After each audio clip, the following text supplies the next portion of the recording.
ನಿಮಗೇನು FIR copy ಕೊಟ್ಟು ಏನಿದೆ ಅಂತ ಹೇಳಿ ಆಮೇಲೆ ಮಾಡಿ. ರಾಜಕಾರಣಿಗಳ ಕೈಗೊಂಬೆ ಆಗ್ಬೇಡಿ. ಬನ್ನಿ, ಯಾವ್ದೋ ನೋಟಿಸು ಯಾರಿಗೇ ಹೇಳಿ. ನೀವೀಗ ಜನಸಾಮಾನ್ಯರಿಗೂ ಇದೇ ರೀತಿ ನಡ್ಕೋಬೇಕು. ನೀವು ಇದರಲ್ಲಿ ಜನಪ್ರತಿನಿಧಿ ಆದವನಿಗೆ FIR ಕಾಪಿನೇ ಕೊಡದಲ್ಲೇನೆ ನೋಟಿಸು ನೋಟಿಸು ನೋಟಿಸು ಅಂತ.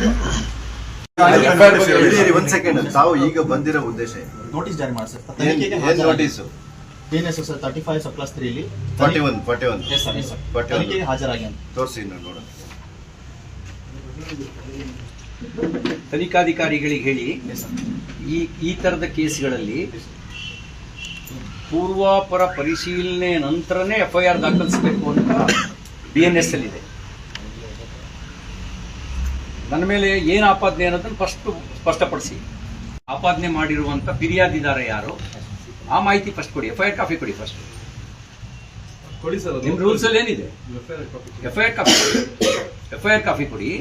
ಅದ್ರ ಜೊತೆಗೆ ಯಾರು ಕಂಪ್ಲೇನೆಂಟ್ ಯಾರು, ಆ ಕಂಪ್ಲೇಂಟ್ ದೂರಿನ ಪ್ರಕರಣ ಏನಿದೆ, ಅದು ಯಾವ ಅನ್ವಯದಲ್ಲಿ ನೀವು ಏನ್ ಕೇಸ್ ಹಾಕಿದ್ದೀರಿ ಅದನ್ನು ಸ್ಪಷ್ಟಪಡಿಸಿ.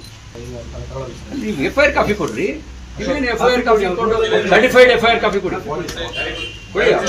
ನಿಮ್ಗೆ ನೀವು ಫಸ್ಟ್ ಪೊಲೀಸ್ ಮ್ಯಾನ್ಯುವಲ್ ಬೇಕು ಅನ್ನೋದಕ್ಕೆ ಮುಂಚೆ ಪೂರ್ವಪರ ಪರಿಶೀಲನೆ ಮಾಡಿ FIR ಹಾಕ್ಬೇಕು ಅಂತಿರೋದು ನೋಡ್ಕೊಳ್ಳಿ. ನೀವು ಹಾಕಿರೋ ಸೆಕ್ಷನ್ ಅದಕ್ಕೆ ಅಪ್ಲೈ ಆಗುತ್ತಾ ಅಂತ ಫಸ್ಟ್ ಚೆಕ್ ಮಾಡ್ಕೊಳ್ಳಿ. ಇದರಿಂದ ನಿಮ್ ಸ್ಟೇಷನ್ ಎಲ್ಲಾ ಕಂಪ್ಲೇಂಟ್ಸ್ ಎಲ್ಲರ ಮನೆಗೂ ಹಿಂಗೆ ತಗೊಂಡೋಗ್ತೀರಾ? ಎಲ್ಲರ ಮನೆಗೂ ಹಿಂಗೆ ತಗೊಂಡೋಗ್ತೀರಾ?